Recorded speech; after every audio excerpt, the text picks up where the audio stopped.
Welcome to the 2019 DLF Forum in sparkling Tampa, Florida. And we are grateful for you to be here today. The program this year it's usually, as usual, rich, diverse, and I think compelling. And we will look forward to those events unfolding over the next couple of days. I'm Chuck Henry, president of CLEAR, and I will be doing sort of some introductory remarks briefly this morning. The first order of business, however, is land acknowledgement, and I would like to introduce to you Herbert Jem from the Seminole Tribe of Florida. Herbert.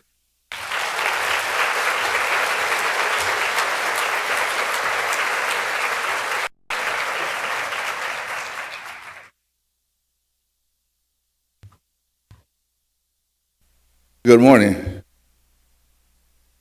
Hampale ilazaska hili otomissa. Yan hapanga na shata gilat maskonte.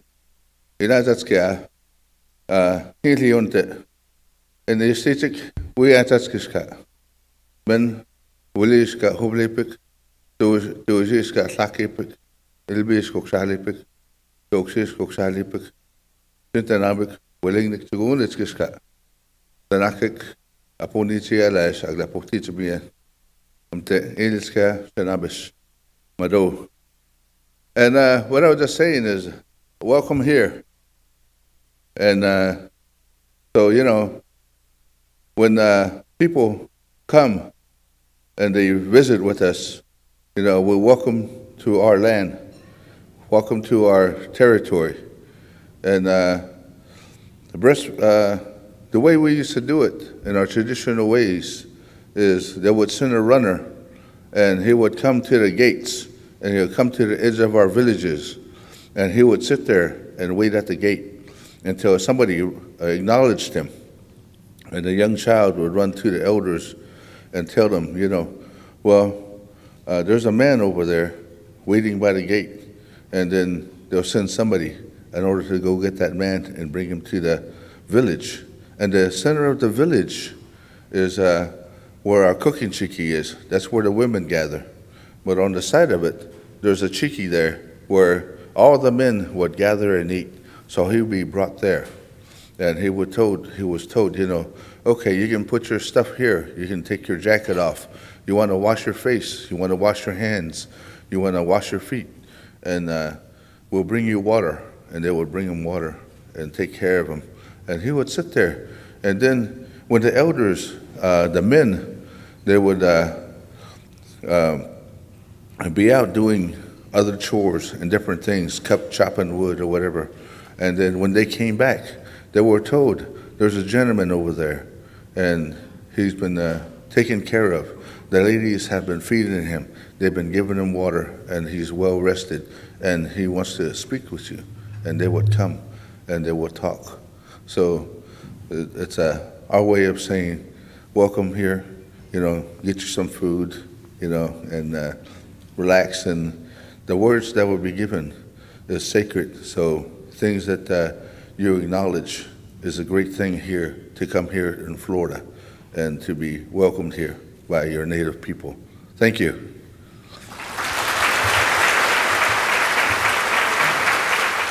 A few brief items here. I just wanted to remind you, something that you all are familiar with, is the DLF mission and our obligation to our communities. DLF is one of its main purposes advancing research, learning, social justice, and the public good through the creative design and wise application of digital library technology. And I think we all feel that and we all sense that. It's a powerful mission, and it's one I think it elevates us to execute. And you look at the program over the next 2 days, and you can see these principles and these aspirations reflected in the program, I think, very powerfully. Part of the presentation, some of the presentations have to do with the transformation of traditional professional roles. Others look at decolonizing the web. Others look at democratizing digitization. And several of them look and talk of advocating for a fair and just workplace. So these are all noble goals, noble aspirations. I'm also intrigued by some other presentations looking at new kinds of technology. One in particular left out the work on ancient manuscripts using high-energy particle physics and linear accelerators to uncover hidden texts, palimpsest texts underneath the writing on the surface of the parchment. This is digital humanities in a new key, and I think it speaks to the kind of breadth and diversity and interdisciplinary aspect of the forum. Increasingly, we see this. The next, oops, oh no. Yeah, I did want to mention also we have a code of conduct. I think you all are familiar with that. Here, the web link to that. We are committed to make this this forum free from all forms of harassment. We want you to feel comfortable. We want you to feel secure. We want you to be able to voice your ideas and concerns without any kind of restriction. So if at any point you feel constrained or you feel uneasy, please go to the website. More immediately, the staff, Clear DLF staff, will all have white lanyards, and they will all be available for you if you have something to report, or you have a question, or again, you feel a bit uneasy of something that's being said or done. There's also a number to call, 732-RESPECT, and you will get assistance there as well. Okay. Back to the palm trees.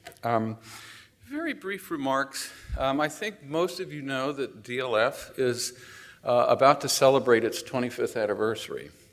And it's just astounding to stand up here and look at this room full of wonderful professionals gathered together for such terrific purposes and presentations over the next 2 days.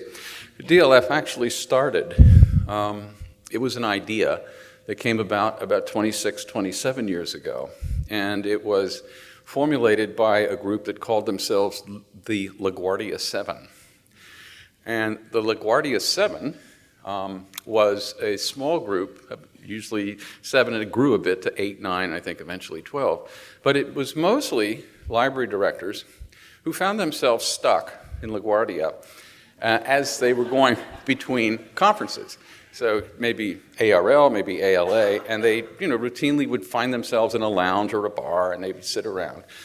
And at some point, the LaGuardia 7 began to talk about a very new phenomenon, and one that was both exciting and also concerned them. And that was the idea of digital libraries. And so the LaGuardia 7 got together and they said, our organizations, our professional organizations, are not really wrestling with what we think are the implications of digital libraries. They're new. At that time, they were kind of small, and they were often secret. Staff in certain libraries would kind of build these digital libraries and kind of keep them to themselves. So the LaGuardia 7 wanted this to be exposed and wanted to explore the implications of this new phenomenon. And they did. And they did it through the formation of the Digital Library Federation. And that got put together about 25, 24 years ago, and here we are today. So, and it's also amazing to think what has happened in 25 years from these small, often, these really kind of under-the-radar projects of a quarter century ago. Look at what the world has to offer today. Some of the most prominent and the largest libraries in the world are digital libraries. You look at Europeana, and it's hundreds of millions of records. Tiancan in Brazil, Trove in Australia, Digital New Zealand, the Digital Library of the Middle East, and Others, the National Diet Digital Library in Japan. It's all over the world. The new digital library, the National Digital Library of India, encompasses, I think, at this point, nearly 100 languages, and eventually hundreds and hundreds of millions of records. So it's huge. It's flourished in ways I don't think that the LaGuardia 7 could have imagined 20-some years ago. So here we are, and thank you again for coming.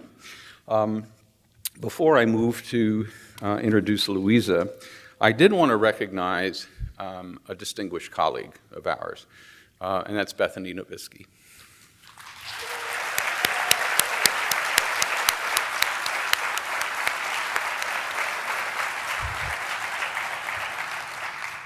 I think most of you know Bethany. I wanted to recognize the exceptional work and contributions that she gave to DLF and to the Forum as our director. She was and is an articulate and compassionate voice for inclusion, social justice, and diversity. In her time here, she built bridges across communities and assured the highest quality of DLF program development and outreach. I think we can look so optimistically at our 25th anniversary in large part because of the strength of the programs that Bethany enhanced and enriched. So I would think I'd like to say on behalf of all of us to Bethany, we miss you. We do wish you well in your new job at James Madison University, and to underscore that you are always welcome here. Thank you.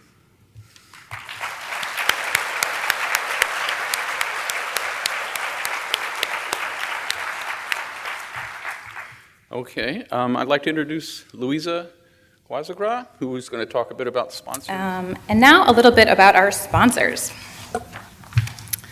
First, we'd very much like to thank Carnegie Mellon University Libraries for supporting the live streaming and the recording of the plenary sessions. Our beautiful lanyards are supported by Cortex, powered by Adam Matthew Digital. Our gold sponsors include AVP, Aviary Platform, Data Curation Experts, Eastview Information Services, and LibNova.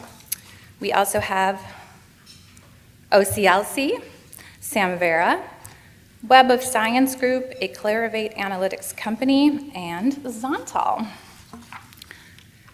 Our bronze sponsor is the Meta Archive Cooperative, and we're very grateful for the coffee break on Thursday, which is sponsored by Digital Bedrock. Please visit our amazing exhibitors at the tables outside and let them know that you appreciate their support. You can vote at their tables to win a 2020 Forum registration and other fabulous prizes.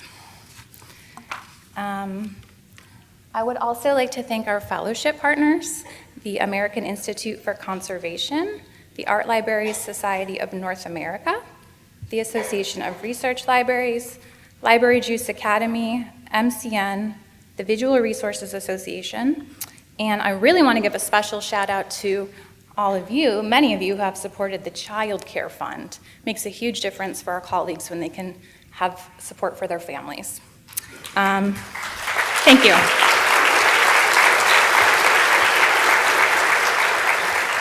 At DLF, we've been doing that for 3 years now, and we're really happy to continue doing that. You can get t-shirts at the registration desk that will support the Child Care Fund.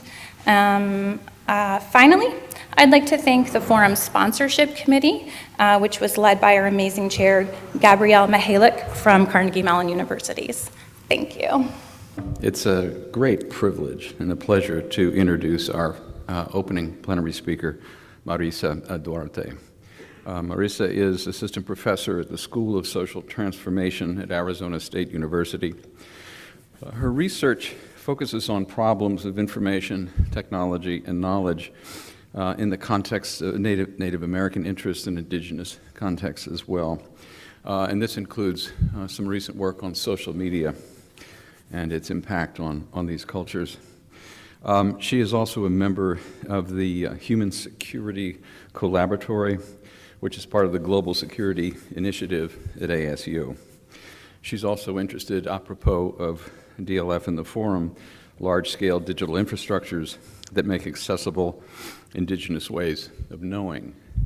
I have read through Marisa's biography and some of her works, and I can say that her interests and her focus, her research focus, is timely and urgent, and it is a privilege to welcome you here today.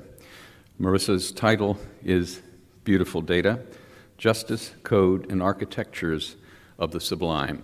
Would you please welcome Marisa Duarte. Can you hear me? I'm short, so I have to do this. Leo Senchimanievu, Inepo Marisa Elena Duarte Tea. I'm from the Pascoyaqui tribe.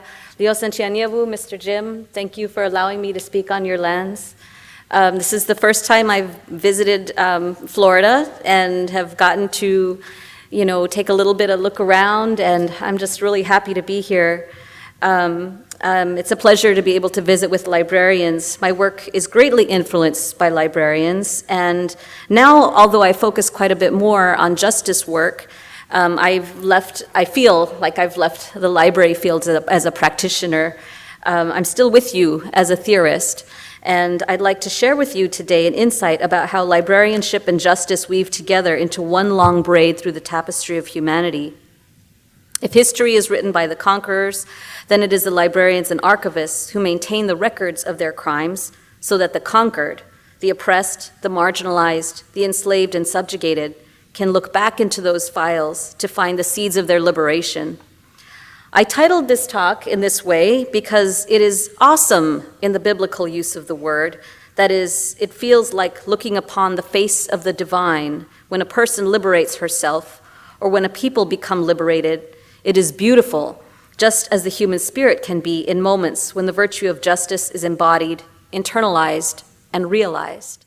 I first learned of the philosophical meaning of the word sublime in 2001 when I was a library science student at the Catholic University of America in Washington, D.C. I was a reference assistant in the John Kay Mullen Library. Did anybody graduate from CU by any chance? Yeah, there's like one person. But I really appreciated my time there. There's so many libraries in Washington, D.C. I was a reference assistant in the Mullen Library. It's a white granite building with large windows overlooking a great green lawn. I would arrive shortly before the library opened, switch on the computers. I would arrange the main reading room so that people would be ready to take a look at our reference collection, relax in the chairs. And I would visit and answer questions with students, scholars, and community members. I had only had the job for a couple of weeks when disciples of Osama bin Laden crashed a plane into one of the Twin Towers in New York City, and more crashed a plane into the Pentagon. It was an autumn morning that forever changed the lives of millions of people. It was a morning of irrevocable injustice. One of the reference librarians had a small rabbit ears TV in the back office. I left my post at the desk to crowd around the TV with other staff members. I suppose I watched the broadcast for no more than 10 or 15 minutes. My godfather worked at the Pentagon at the time. I worried for him. After my 4-hour shift ended, I ran to my apartment across from Trinity College in Northeast DC. Within a couple of months, an anti-aircraft missile would be parked on their lawn. I tried calling my parents in New Mexico, but the phone lines were tied up as millions of people reached out to each other at the same time. The Beltway was packed with fearful citizens attempting to escape. Fear gripped the city. Would there be a bombing? Would there be a poisoning? Biological warfare? I rushed to the dormitory of the one friend I had made as a new student on campus, a young woman from Botswana who had temporarily left her daughter and husband to complete her MLIS degree in the United States. She was sitting on the edge of her bed in the dim light of her dorm room. I told her I had a plan, and like an overconfident child, I assured her that we would catch buses all the way to my parents' isolated adobe home in New Mexico, safe beneath the weaponry of the White Sands Missile Range. We were at the beginning of the U.S. War on Terror. The people of D.C. and New York would find themselves shocked into moments of panic for years thereafter. I did not leave the city that season, and neither did my friend from Botswana. Later that autumn, I ended up helping the nephew of Hamid Karzai, future president of Afghanistan, search LexisNexis to find articles to support his claim that there were no weapons of mass destruction in Iraq, and that in fact the impending US occupation pertained to a need to control an oil pipeline beneath the Caspian Sea. Predicting war, Karzai sent his family, including his nephew, to various cities in the US and the UK to study and live safely in stable Western democracies, future allies to the nation-building efforts in Iraq and Afghanistan, which I later learned is also known as the graveyard of empires. I was 23 years old, and I did not know that the US was an empire, and that many of the wars I had been watching on TV since I was 11 had a basis in the oil-hungry energy infrastructure of this country. I did not realize that when President George W. Bush enacted the USA Patriot Act in the month after the towers fell, the national surveillance apparatus structured through the National Security Agency, the State Department, the Department of Defense, and the Central Intelligence Agency was already sufficiently extant such that machine learning capacity for signals intelligence was less of a challenge than the necessary interagency coordination around data sharing. As a library student, it did not escape me that racism was embedded in the Dewey Decimal System and the AACR2, the Anglo-American Cataloging Rules. But I didn't realize then, as I do now, that my body and being, along with those of every other American immigrant and refugee trading US soil, were becoming an endless source of metadata for a low-grade informatic coloniality. The following spring, I took a class in American rhetoric, and the professor diagnosed the era we were living through. He said that watching the towers fall was horrifying and awful, but also strangely awesome. He said it was like observing the destructive force of a divine power. One could not look away. As Americans, we watched it over and over. The news stations replayed it every day for months. It was, as he stated, sublime, and it was preventing our minds from grasping the political and historical complexity of our times. All this happened 18 years ago. I now have white hair, a PhD, and my own small family, and I teach justice theory to undergraduate students at Arizona State University, a few hours north of the US-Mexico border. 5 years ago, I decided to apply the lessons from my practice as a librarian to students dedicated to studies of social justice. I also teach surveillance studies and digital activism. I now know the definition of a just war, a phrase I first heard as an 11-year-old reading a children's newspaper at Zia Middle School in Las Cruces, New Mexico. President George H. Bush described the war in Iraq and Operation Desert Storm in particular as a just war. The story included a picture of a US soldier standing guard over oil fields on fire. According to 17th century English political theorists Thomas Hobbes and John Locke, war in a state of lawlessness is just, as men exercise their natural right to self-preservation. Yet who determines when a society is in a state of lawlessness? Isn't every society richly layered with codes of belonging and conduct that shape the virtuous pleasures of our lives? Must every moment in society be evaluated as a potential legal transferring of rights? What of all the relational moments that make us human? Libraries are places of knowing and places of understanding. I tell these anecdotes about war and injustice because from those vantage points, as compassionate thinkers, we can do the reflexive justice work that restores our humanity, that prevents us from accepting the crazy-making logics of wartime, insecurity, and endless preemptive force. We maintain records of war and conquest in our libraries and archives. We discern insights about peace and humanity as we contemplate the meaning of those records, artifacts of relationships gone wrong. Like many university instructors, I send my students to do research in the library. I encourage my doctoral students to trace clues through archival finding aids. I tell them to do research is not to prove what you already know or to win an argument, but rather to discern the single thread in a mass of stories that in its purest meaning renders myriad relationships clear. To research is to insist on meaning. Many times the picture is not clear for generations. The US government did not declassify and release the Pentagon Papers until nearly 40 years after Daniel Ellsberg leaked its most damning contents to the New York Times. I teach my students about U.S. involvement in Vietnam and ask them to consider why in the 1960s Reverend Martin Luther King Jr. found common cause with Buddhist priest and anti-war activist Thich Nhat Hanh, who shared with him the prayer of one of his students. Lord Buddha, help us to be alert to realize that we are not victims of each other. We are victims of our own ignorance and the ignorance of others. Help us to avoid engaging in ourselves more mutual slaughter because of the will of others to power and to predominance. Months after, Buddhist monk Thich Quang Duc self-immolated amid a busy intersection in Saigon in protest of the South Vietnamese oppression of Buddhists, and Reverend King marched on Washington to deliver his famous anti-racist vision, "I have a dream," he said.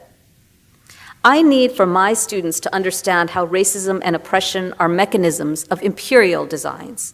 All of the evidence is there in libraries and archives, waiting for us to decipher it for its deeper moral significance. Yet when faced with their own research problems, many of my students view the library as a website where they can download 3 to 5 scholarly sources for their term papers. They do not understand why archival documents are not all full text.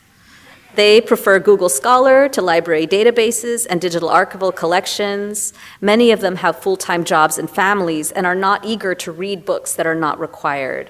This is a story about class and higher education. Yet every year, at least 1 or 2 find transcendence through the narratives located in libraries and archives. They find it when they realize how stories of humanity repeat in different keys throughout history, making justice and injustice the story of the human condition, with the trajectories of their lives as part of that great mystery. Those who realize this about themselves and the world around them tell me they feel both lighter and stronger.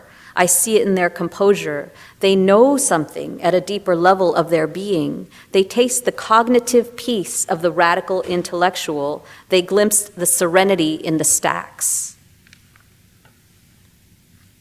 So now I'm delivering this morning lecture to you who specialize in creating digital architectures that structure the flow of information beyond the materiality of the stacks. When I was in library school, we had this debate. Are libraries neutral or are they inherently political? According to one of my favorites, John Locke. Did you catch my irony? According to Locke's 17th century definition of conquest, I come from a conquered people. The evidence is in our apparent absence in most national and university libraries and archives. If one cleaves to the knowledge found in a great American library, my people hardly existed, and their philosophies and histories are marginal. Yet according to my mother, my aunts, my grandparents, and many, many cousins, we are not conquered, but rather in a moment of quiet recuperation, and our ceremonies, our commitment to our stories and histories, are the evidence of our will to persist. Our tribal historians insist we're the only indigenous people who were not conquered through the colonial wars of New Spain and the wars for Mexican independence. Our people have an autonomous zone in present-day Sonora, Mexico, and a reservation in Arizona. We have tribal libraries. My aunt Amalia Reyes works in one on the res outside of Tucson. We also have community libraries and community museums. My friend Domi Molina operates a community library in Potam, Sonora, in Mexico. Many Yaqui families have their personal family archives. To me, public libraries and state and university archives are deeply political, and in fact exist insofar as they appeal to the national ideology. Yet this does not mean that they are inherently agents of conquest. Library materials and archival records flow beyond institutional walls into private Instagram feeds and onto Facebook timelines and albums. During community history days, tribal educators share historical photos and maps, and the elders point out their friends and relatives and where they used to live and talk about how they used to live. It strengthens us as a people. As a people, we synthesize the information, recover anthropological data sets, the perceptions of the conquerors, and tell our stories as we know them to be true. The truth of our history imbues our sacred songs with beauty. 18 years ago, my professor of American rhetoric diagnosed the postmodern spectacle of the War on Terror. Currently, if I am to diagnose things, I'd say we are living through an era marked by pan-capitalist algorithmic domination. The 2001 USA Patriot Act boosted surveillance and security infrastructures to the point such that it has become socially expected for us to give away our privacy rights every time we agree to use a new smartphone app. Most of our universities rely on Google to manage our students' emails, in essence allowing the content of our students' messages and web searches to be used for rendering corporate data doubles so that third-party advertisers can sell our students more stuff. Our privacy rights have not become a means towards self-determination, but rather a currency with which we gain entree into a new disposable bit of software. Each year, I think of new ways to teach my students about algorithmic discrimination, the surveillance of people of color, indigenous people, queer and trans people, immigrants, refugees, former convicts, and activists through data mining and machine learning infrastructures. Last year, I relied on a collection from the World Digital Library containing sketches of the mutinous slaves who had overtaken the Amistad slave ship off the coast of Cuba in 1839. I also found maps of slave plantations in the Caribbean islands and along the southeast coast of the U.S., dated from 1700 to 1821. I asked the students to interpret the sketches and maps not as historical artifacts, a view into a world that once was, but rather as evidence of surveillance and race-class oppression. I asked them to consider the power of the artist's drawing skill and the surveyor's map-making. I asked them to consider the power of the archivist who thought to upload, label, and co-locate these images in a digital collection. I also asked students to review the FBI archive of declassified documents regarding the surveillance of the Black nationalist movements of the 1970s. The students recognized these techniques of image making, of design, and datafication as part of a continuum, one that explains contemporary surveillance of the No DAPL movement and the Black Lives Matter movement and of people of color generally, and one that makes algorithmic discrimination seem not to be a new phenomena, but rather the technical refinement of the imperial power of the archive. At a 1978 White House convening on the state of library services to American Indians, Dakota scholar Vine Deloria Jr. insisted that American Indian people need libraries because we have a right to know the historical and contemporary causes of our oppression. This right to know extends to all marginalized and oppressed peoples, and especially to those who do not even realize that they are living under conditions of domination.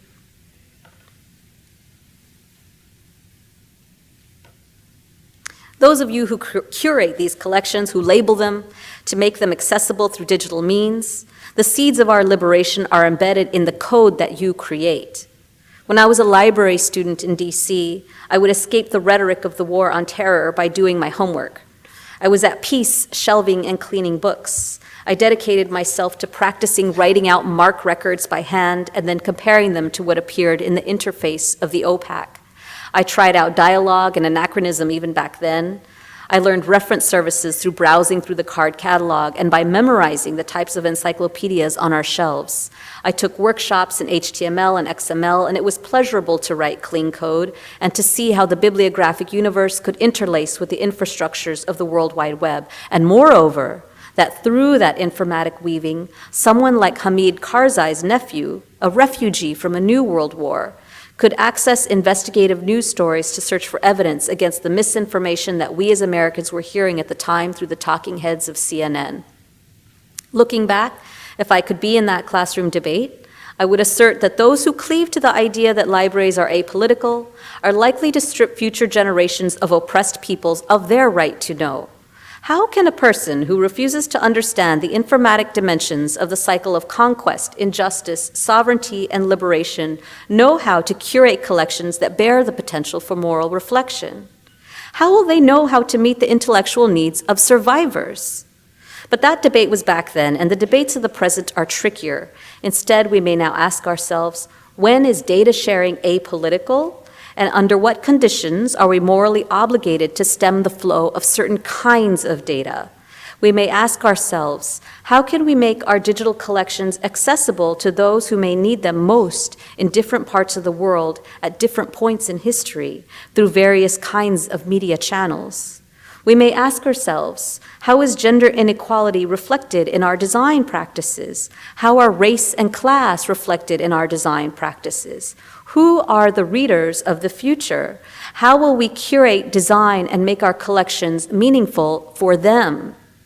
How will we share with them the serenity in the stacks, the moral truth value, the beauty of the documents that we care for? In times to come, the digital library and the digital archive will increasingly be an integral component in many people's right to engage in the reflexive justice work that predicates the tribunal, the court case, the revisionist history, and the restorative dialogues among survivors and descendants of national wars over territory, intellectual property, labor, and natural resources. As human beings, we are none of those things. We are not simply objects of labor or consumers of paper, oil, and water. We are parents and teachers, people who share stories and charm, people who laugh and care for one another. We garden and cultivate. We read. We think and write. We are artists. We make things. We pray. We feed and nourish one another. I haven't had enough of that this morning. Dear digital curators, we are not simply users of interfaces and systems. We learn in ways that machines cannot. This is how I want my justice studies students to think of themselves as human beings capable of acting and thinking beyond the carceral logics of war and colonization. I hope that through this perspective, that you as librarians and archivists can thus imagine yourselves as compassionate time travelers, not only due to your dedication to caring for the documents of the past, but also in your designs for socially just futures. Thank you, and happy Indigenous Peoples' Day.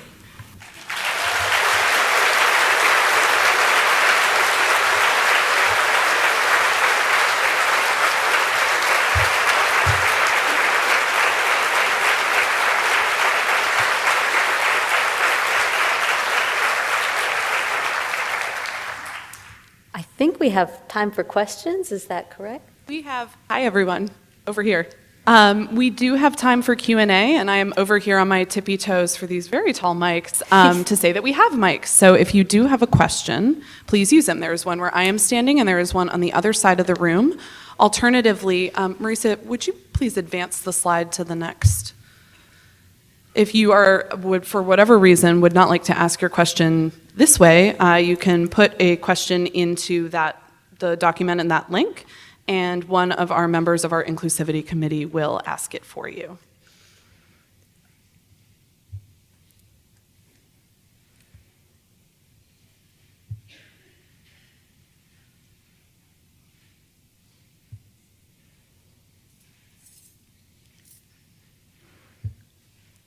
I'm short too.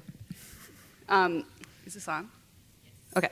I've never asked a question in this big group before.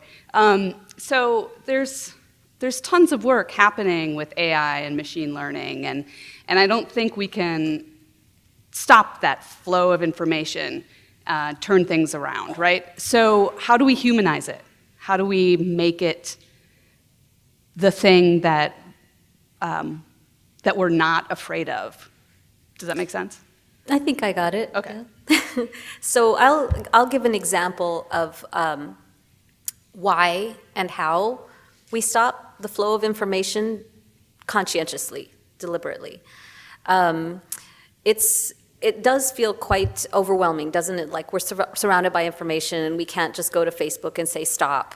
You know, we can't go to Lincoln Labs or anything and say stop. Especially because, by definition, artificial intelligence is anything involving some aspect of machine learning, you know, where there's training data. And it's ubiquitous. It certainly feels that way. It only feels that way, though, if you confuse your being with your data double.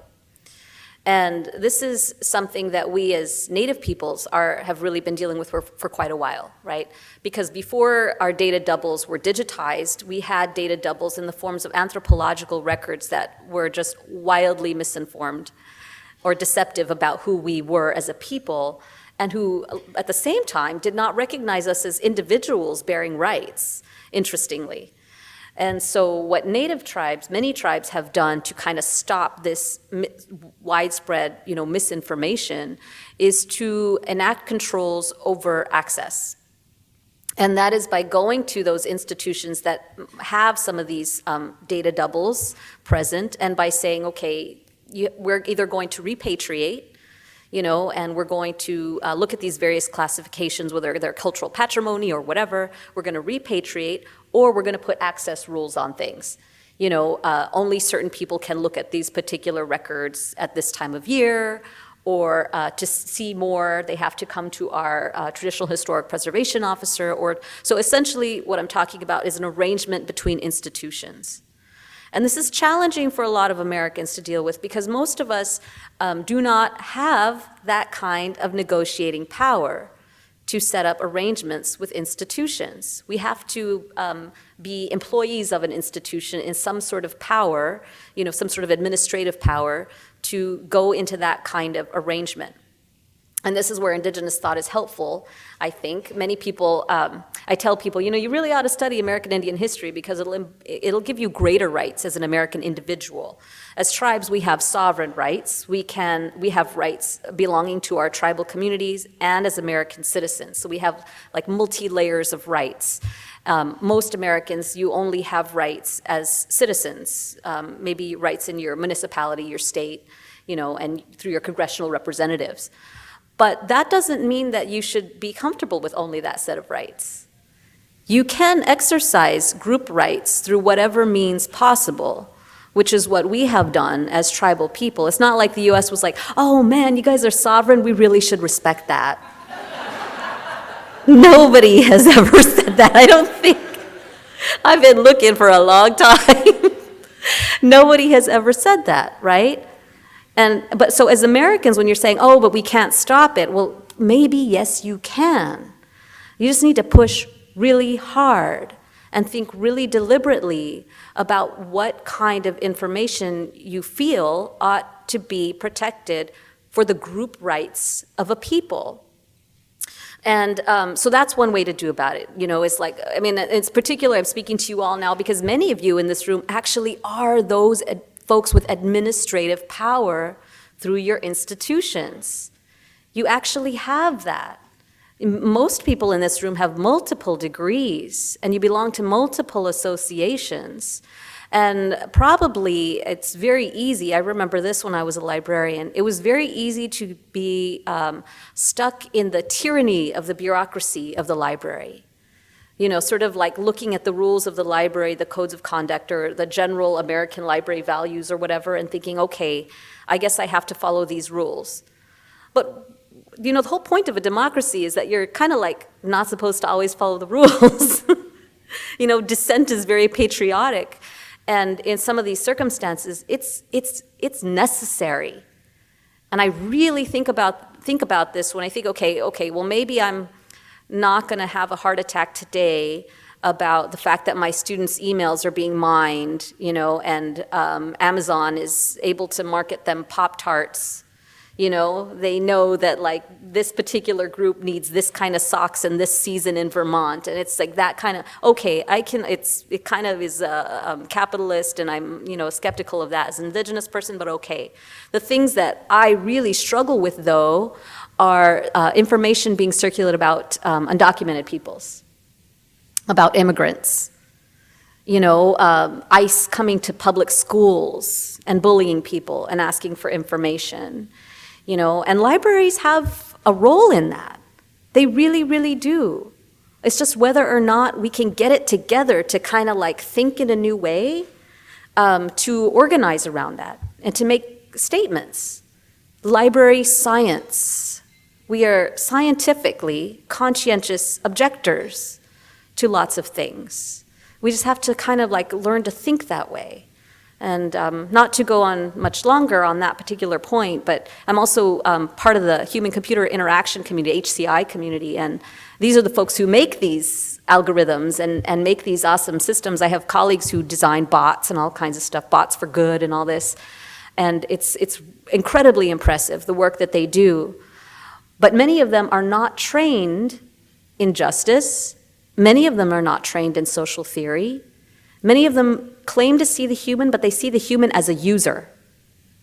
They don't see a human as a human being, somebody with rights, somebody with an intellectual trajectory. And that is something that I think we can rely on. So no, there's not an easy answer. You know, I wish there was. I think if it was an easy answer, we would have done it, right? But I would love to galvanize librarians and archivists because of the long view and the insights about history.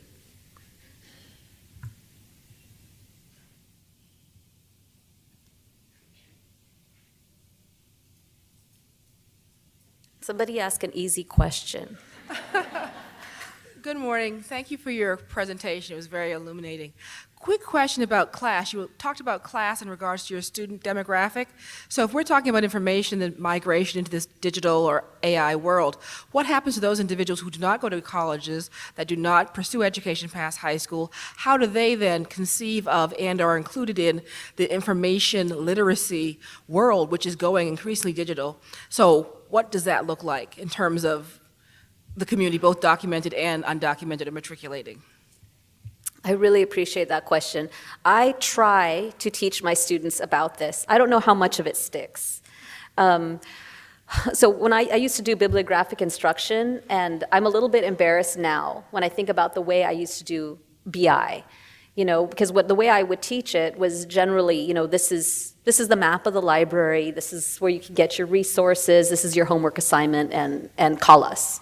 And to some degree, that wasn't entirely my fault. I mean, many universities, it's like whether or not the professor invites you to speak, and you have, 30 minutes, you know, with students you'll never see again. I mean, hopefully we see them again. But now, what I teach them instead, so just to give a little bit of background, Arizona State University has a commitment to providing a college education, affordable public, you know, college education to all residents of the state of Arizona, as long as they have a B average in high school. And so this is Arizona public school, so a B average in Arizona public school is probably more like a C, you know. And so many of our students who come to us are from very diverse backgrounds for all the causes of structural racism and inequity that many of you understand, right? So we have a large amount of undocumented students, a large amount of Spanish-speaking, Hispanic, Latino, Latinx students, Mexican and Mexican-American students. We have a high number of Native American students. Our actual lowest number of students is our Black and African-American students, and we have a great many of students from other countries who come to us, and many of them are first generation.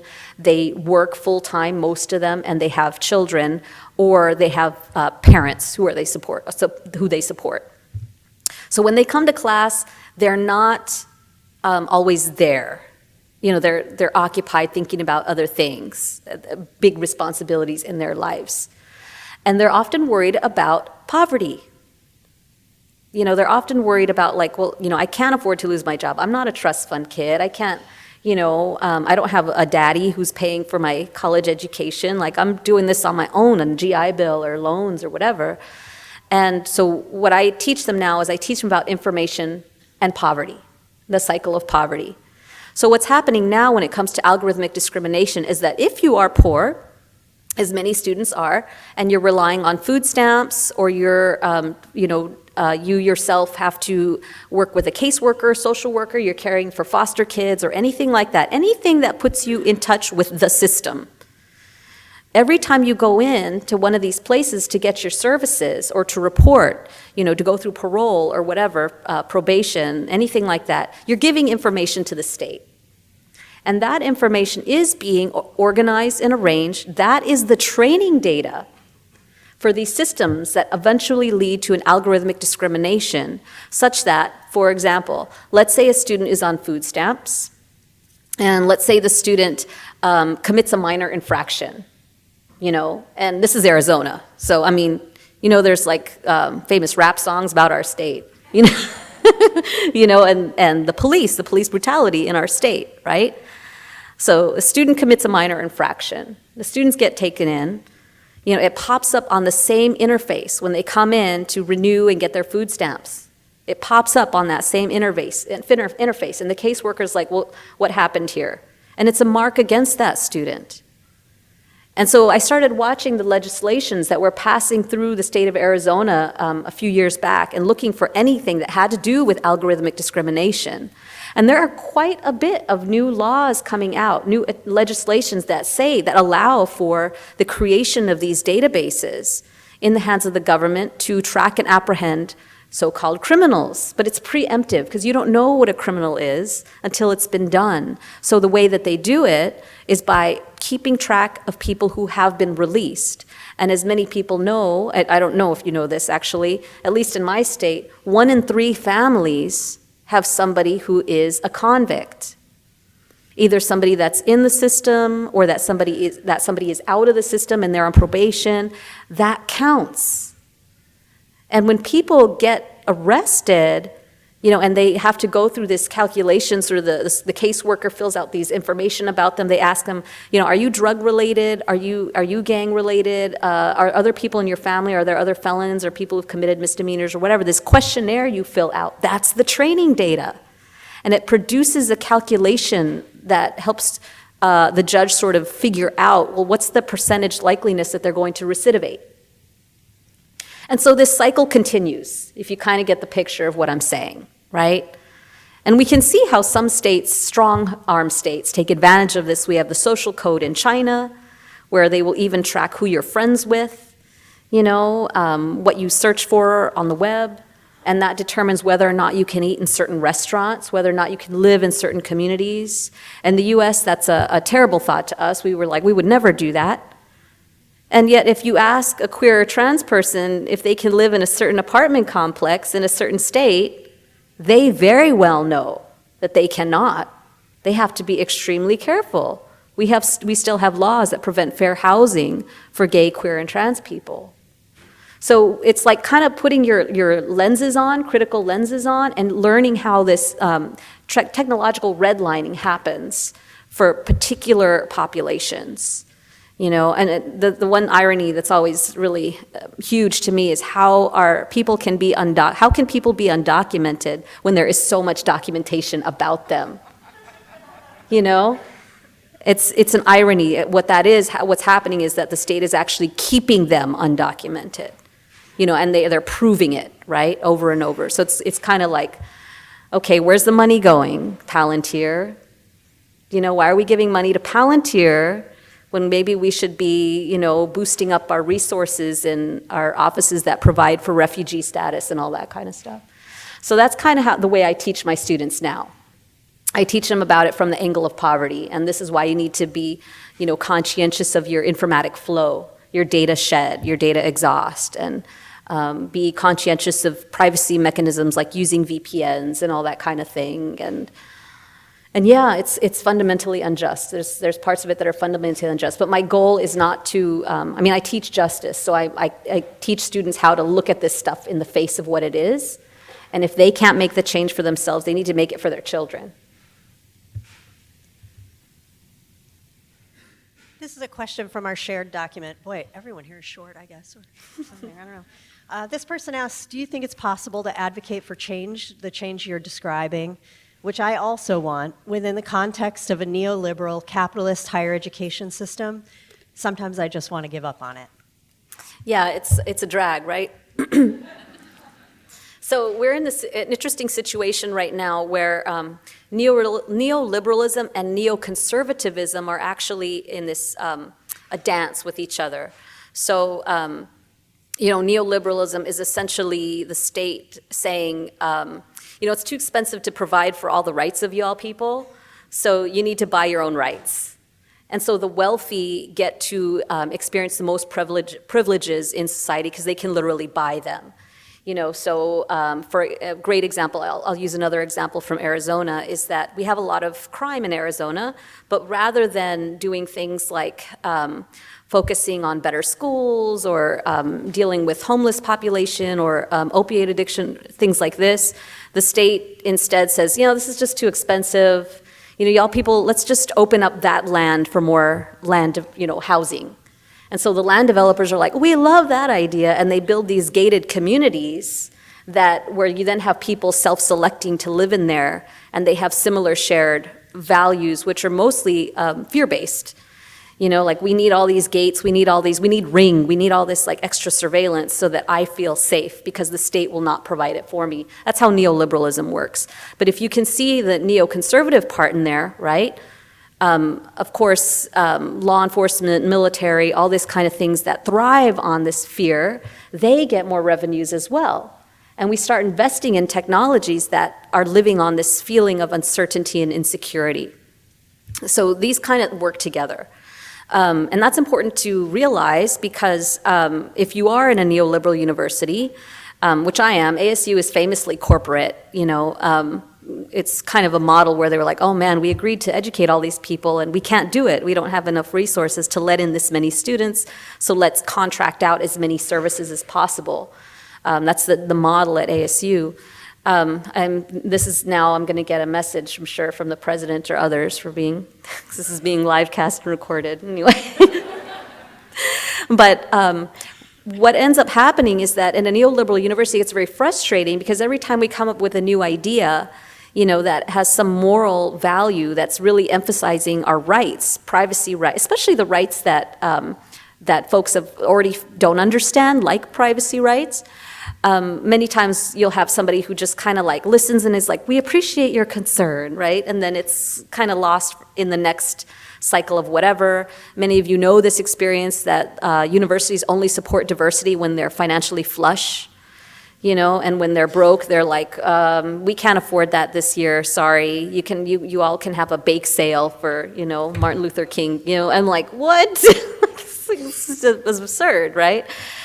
And so what do we do in that situation? Well, the first thing is that we need to understand that we have a long view of things, and that this is extremely challenging. Of course, I've been reading Czesław Miłosz, like the most depressing Eastern European writer before I come to this conference. We have to understand that this is something that requires a consciousness raising. And that means that we're going to have to spend time with each other and with our students to deliberately look at these contours of domination in our lives and reach for something bigger and better. We have to do the consciousness raising before we do the organizing. We have to basically plant the seeds of discontent. And I don't mean being like a rabble-rouser, an agitator, as they used to say in the 1950s, right? What I'm talking about is pointing out the contours of domination that people already feel in their lives. So I give this lecture every year to the students because I have both conservative and liberal students in my classes in justice. And I'm like, okay, here's one thing we all have in common that we're struggling with right now, student loan crisis. Many of you, when you graduate from this 4 or 5, 6 years undergraduate degree, however long it takes, you're looking at close to $100,000 in debt, even at Arizona State University, which is affordable. And the room just gets quiet, and I feel this like tension rising because they're worried that they won't have jobs after that are going to be able to match up to what they're going to owe. And so when I talk about it that way, when I say, okay, what do we need to change in the legislative system? What do we need to change in the public schooling system to address this? What do we need to change so that you all are not passing on this debt in different ways to your children? And to your family members. Because even if, theoretically, legally, like student loan debt can't be inherited and passed on, they're still passing on the fact that they're bringing home $700 less in their paycheck every single month. And they can't afford dental care, and they can't afford child care, and they can't afford to live in the place that they want to live and all that kind of thing, right? So if I frame things in that way, all of a sudden they look around and they begin to ask, okay, let me ask for more from my universities. Let me ask for more, from my employers. Let me ask for more. And let me paint it in a way that brings people, into my court that they can empathize with. And so I think that's, it's easy to get demoralized in a neoliberal university. I actually, I hope I'm not saying too much, but our graduate students often are the ones who struggle the most in that situation. They're underpaid and they're expected to work an incredible amount, but I always remind the graduate students, I know, you're feeling very overworked and overwhelmed right now, and you are going through a kind of an academic hazing, but you are the elite. With this graduate degree, you will become the elite in this country. So this moment of suffering is short-lived, 2 to 5 years. But with that degree, you're literally entitled. That's what it is to have a master's degree or a PhD. You're literally entitled to certain kinds of administrative authority. And you have to use it. You know, we can't just like, oh yeah, this paper doesn't mean anything to me, you know, what means something to me is I'm a Raiders fan or something. You can't do that. You know, you are a public intellectual, and use it. And that's, you know, I mean, that's kind of the beauty, strangely, of being in a neoliberal university in the United States, in a democracy, is that, look, I'm tired, but there is Czesław Miłosz books on the shelf, and we are going to have a reading group. And this is what we're going to do. We're going to open our minds and think in a new way. That gives me strength, but I am a nerd. And I like to read, and it's empowering.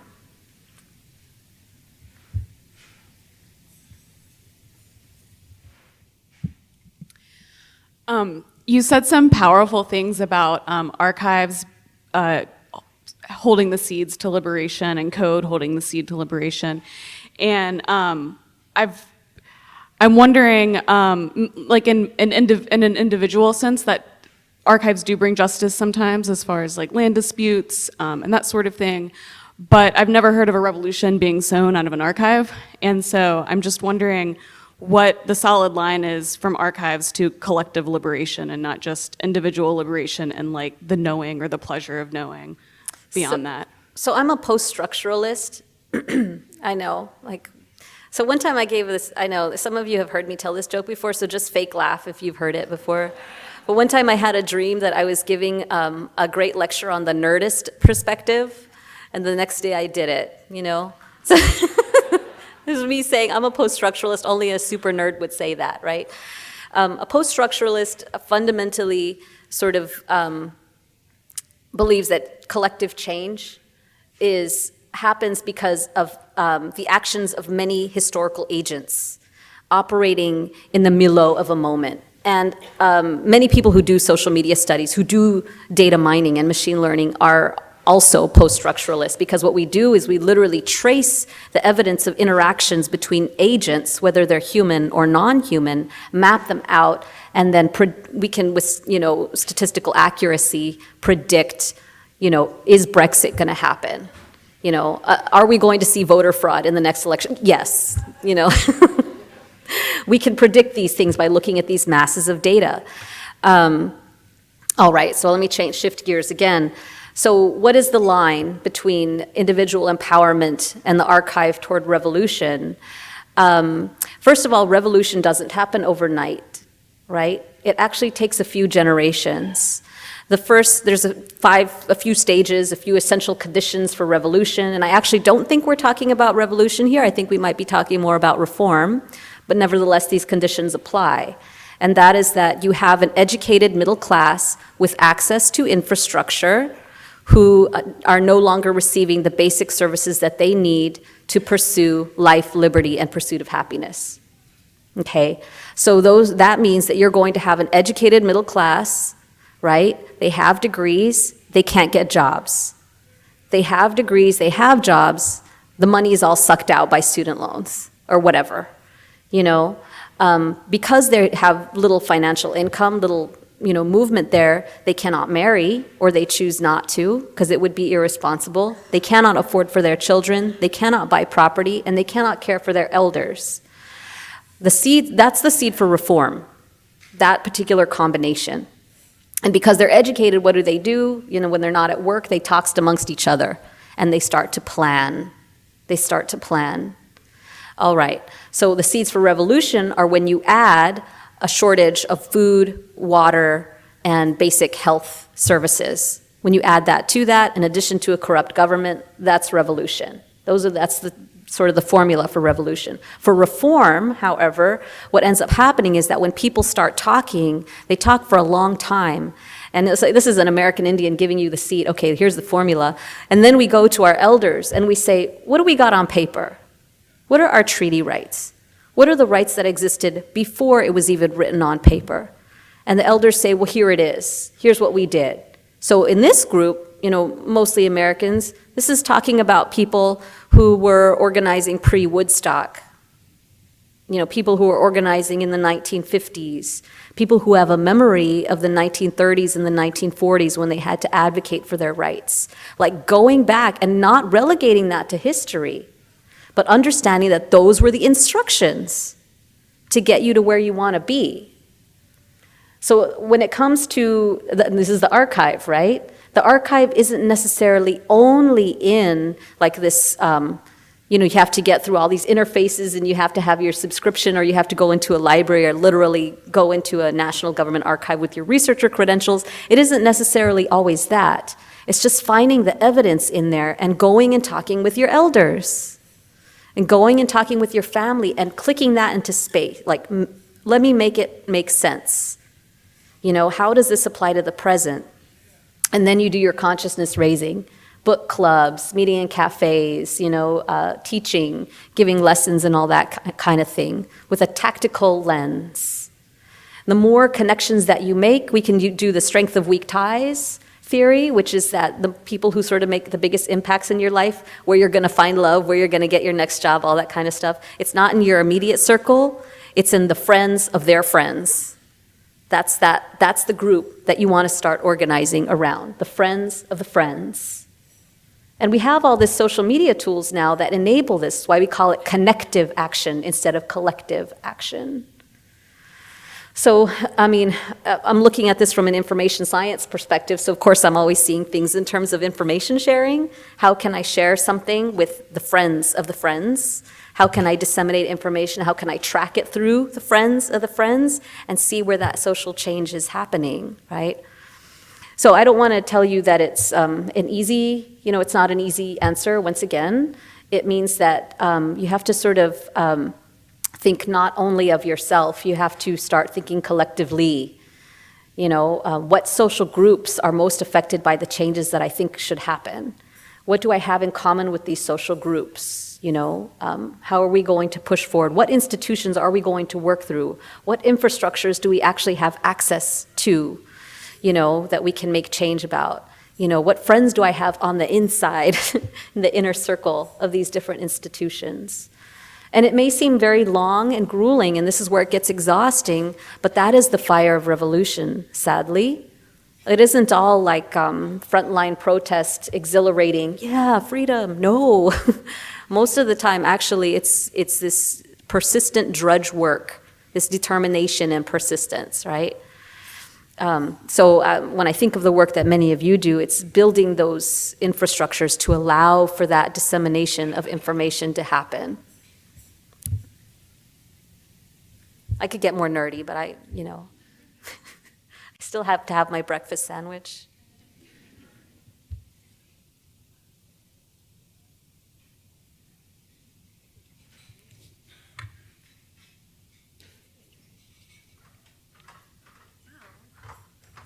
Thank you so much. Yeah. I think let's give Marisa another round of applause. That was an inspiring,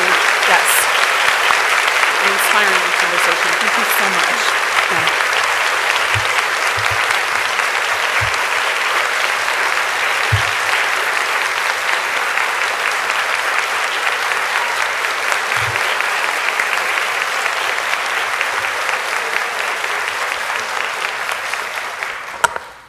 So I hate to cut off the Q&A in that incredible conversation we were just having for the remaining logistics that I have to share with you before we move on to our coffee and our sessions. But good morning, everyone. My name is Aaliyah Reich. I'm the program manager for conferences and events here at CLEAR and DLF. I have emailed probably with each and every one of you sitting in this room, and I'm a much more confident emailer than I am public speaker, so I'm going to try to keep this pretty quick. Let's see. Okay, great. So we kicked off our programming yesterday with our second ever Learn at DLF, which is a pre-conference day full of workshops and exciting ideas. And more than a fifth of you in this room attended workshops yesterday, which meant that Learn at DLF grew by more than 30% this year, which is really exciting. And it was a great way to start off our 2019 Forum Week. For many in this room, this may be your first DLF Forum. Some of you may have been with us for the last 25, maybe not 25 years, but for many of the last years. And so while only a handful of us were up on stage this morning, dozens and dozens more of dedicated members of the DLF community have been working behind the scenes over the last year plus to get us here today. So I'd like to take this opportunity to recognize a few of those people quickly, because I know coffee awaits. So first, our Forum Planning Committee. Our Volunteer Planning Committee is composed of a program, sponsorship, community, and scholarship subcommittee who all help us manage the crucial tasks for this year's events. The people whose names you see up on this screen have helped us review and decide what goes into the program you'll be enjoying for the next couple of days. They've helped us secure forum sponsorships that bring us things like our live streaming and recording and our lanyards, not to mention keep the lights on and the coffee urns full. They've helped us plan social and wellness events to keep this conference balanced, inclusive, and fun. And they've helped us determine our Forum Fellowship recipients, of whom we have 18 from all over the country and the world here with us today, and we'll recognize them in a minute. So suffice it to say, this event simply would not happen without our planning committee. Planning committee members, please stand as you're able. Let's give them a round of applause if you're here.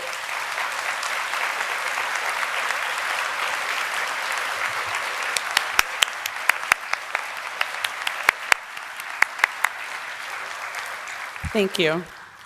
And by the way, if you're interested in joining next year's planning committee, we'll be sending a call out in December. I mentioned our scholarship committee a moment ago, and the individuals on that committee helped us select our amazing 2019 Forum Fellows. So let's take a moment to meet them.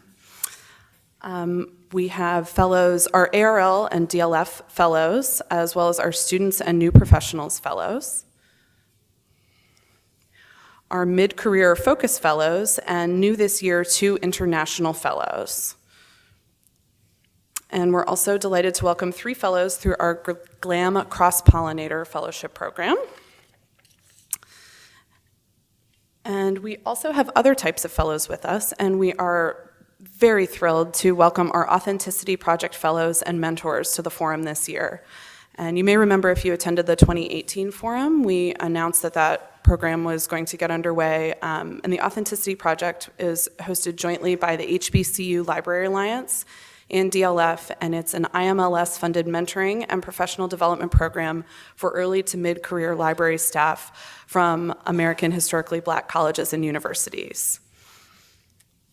We are also happy to welcome our CLEAR postdoc fellows to the forum, and this program offers recent PhD graduates the chance to develop research tools, resources, and services while exploring new career opportunities. So all of these fellows, please stand as you're able. We'd love to recognize you with another round of applause. So all the fellows, look.